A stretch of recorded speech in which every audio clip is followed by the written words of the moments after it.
Assalamualaikum warahmatullahi wabarakatuh. Alhamdulillahilladzi arsala rasulahu bil huda wa dinil haqqi liyudhhirahu ala dini kulli. Wa kafa billahi syahida asyhadu an la ilaha illallah wahdahu la syarikalah wa asyhadu anna Muhammadan abduhu wa rasuluhu la nabiyya ba'dah. Allahumma shalli ala sayyidina Muhammadinil mustafa wa ala ali sidqi wal wafa ma ba'du. Hadirin jamaah yang mudah-mudahan dimuliakan Allah Subhanahu wa taala. Alhamdulillah, puja puji marilah kita panjatkan kepada Ilahi Rabbi.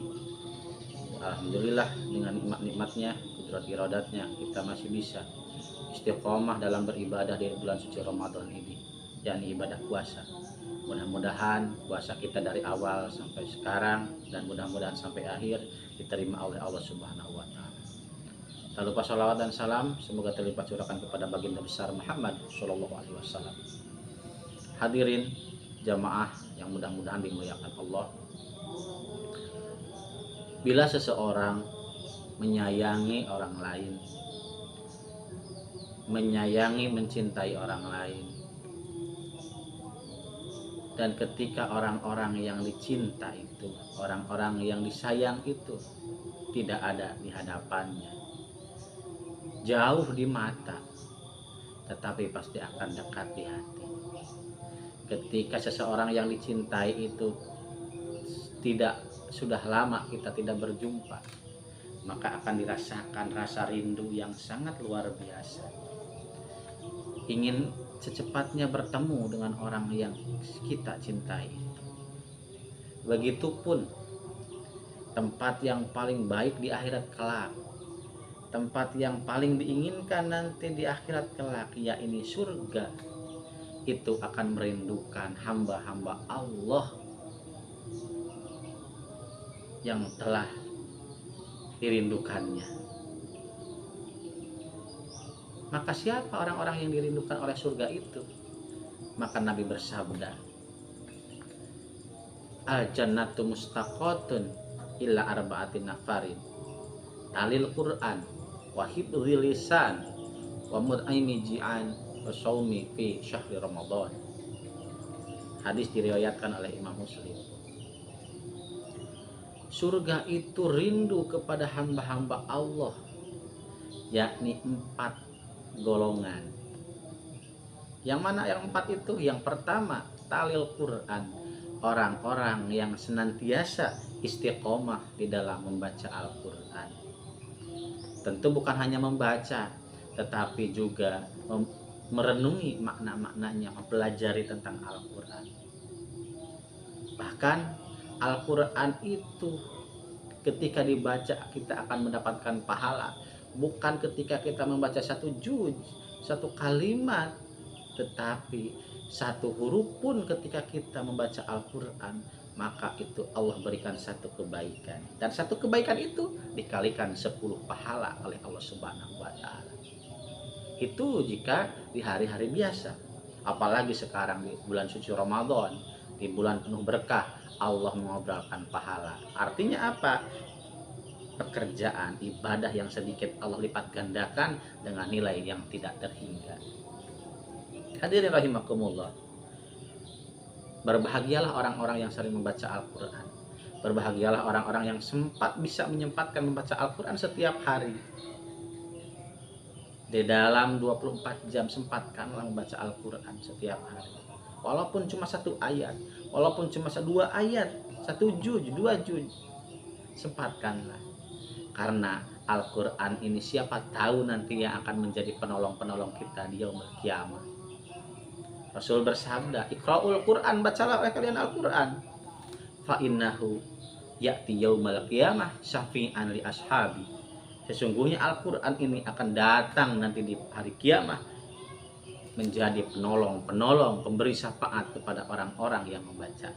Mudah-mudahan kita semua menjadi orang-orang yang bisa ditolong dan disyafaati oleh Al-Quran. Amin ya Allah ya Rabbal Alamin. Yang kedua, yang seseorang hamba Allah yang dirindukan oleh surga itu adalah hifdzil lisan, orang-orang yang bisa menjaga lisannya. Dia tidak berbicara terkecuali pembicaraan itu mendapatkan manfaat kepada orang lain. Dia tidak berani berbicara kecuali pembicaraannya itu bisa maslahat kepada orang lain. Hifdzil lisan, menjaga lisannya. Dia tidak ingin mengecewakan orang lain, dia tidak ingin mendolimi orang lain, membuat orang lain kecewa, apalagi menghinanya. Dia menjaga benar-benar lisannya, karena pepatah juga mengatakan diam itu emas bagi orang-orang yang senang berbicara, tetapi pembicaraannya itu tidak ada artinya atau maknanya, tidak ada faedahnya. Bahkan dikatakan juga salamatul insan bihifdzil lisan, selamatnya manusia adalah dengan menjaga lisannya. Karena tidak bisa dipungkiri, walaupun lidah ini tidak kuat, tidak bertulang, tidak ada tulangnya, tetapi terkadang pembicaraan yang dilakukan oleh lisan ini akan menjadi luka yang sangat luar biasa dirasakan oleh orang-orang yang didolimi. Kalau luka terkena pisau, terlukai pedang, itu ada harapan sembuh. Kalau sudah lidah melukai hati, susah untuk diobati. Maka jagalah lisan-lisan kita di dalam bulan suci Ramadan ini. Karena apa? Karena walaupun mau berbohong, mendolimi orang lain, menjelek-jelekan orang lain, membuat orang lain sakit, jadi tidak membatalkan puasa, tetapi dosa itu akan menjadi penghalang dari pahalanya puasa. Bahkan pernah dikatakan oleh Nabi, kamin shaimin laisa min syami ilal ju'i wal ats. Banyak sekali orang-orang yang berpuasa, tetapi dia tidak mendapatkan apa-apa kecuali hanya lapar dan haus. Itulah orang-orang yang berpuasa hanya menahan lapar dan haus, sedangkan hawa nafsunya tidak ditahan. Puasa tetapi dia tetap berbohong. Dia berpuasa tetapi tetap berani mendolimi orang lain, berani menjelek-jelekan orang lain, berani menyakiti hati orang lain.